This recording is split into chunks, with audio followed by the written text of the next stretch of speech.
Alright, welcome to the practice problem video for section 8.2.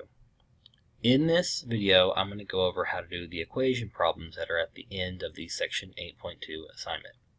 So in these problems, you have two separate containers of water.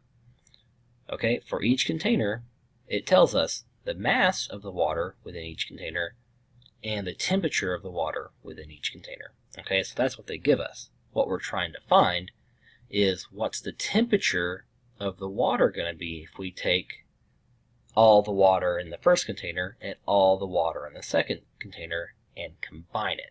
Okay, so we're basically trying to find what's the temperature going to be once we combine those two containers of water. Okay, so the equation for this is right here, and we can find the temperature of the combined water represented by TF for final temperature.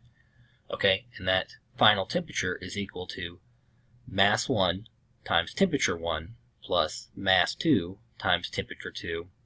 All of that's going to be divided by mass 1 plus mass 2. Okay, in other times you might see this equation, this M1 plus M2 is sometimes called the total mass, but I figured this was just a little bit simpler, so that's up to you and how you do that.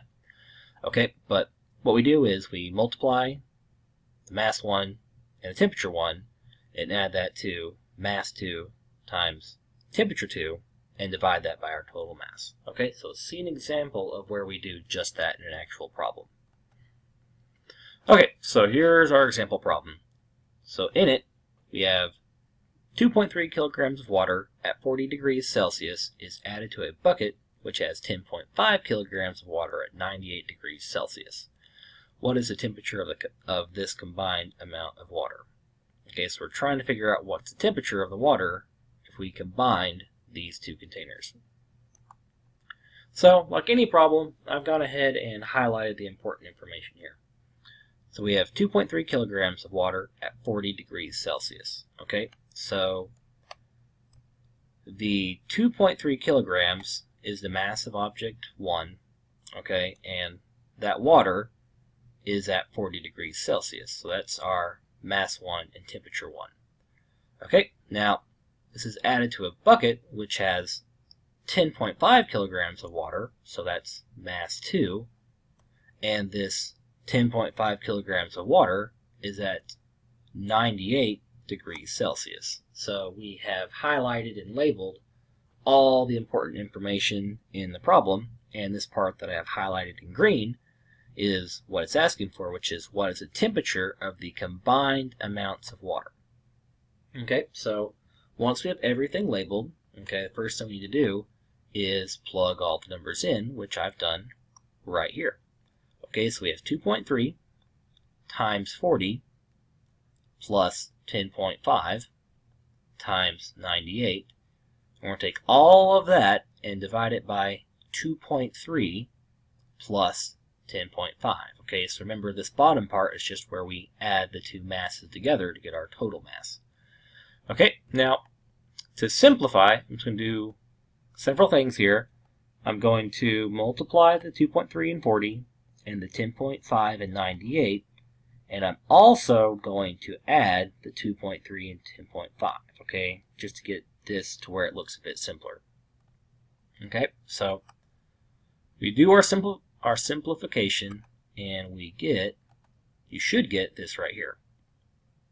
Okay, 2.3 times 40 is 92, 10.5 times 98 is 1029, and 2.3 plus 10.5 is going to be 12.8. So now, we'll do a little more simplifying. I'm going to add these two numbers that are on top of our division bar. Okay, so 92 plus 1029 is going to be, let's see here, what's that going to be? Alright, 92 plus 1029 is going to be 1121. Okay, now we're down to just one last thing to do, and that is going to be dividing 1121 by what's on the bottom, 12.8. Now, it's very important when you get to this last step that you don't trip at the finish line. you need to make sure you put this into the calculator in the correct order and do 1,121 divided by 12.8. If you do that and you do it in the correct order, you should get 87.58 degrees Celsius, which is going to be our final temperature. Okay, so all we had to do is label our numbers, which honestly might be the hardest part for you. Plug in your numbers. Okay, simplify, giving us this right here. And then once you've got everything simplified, all you have to do is divide to get your answer.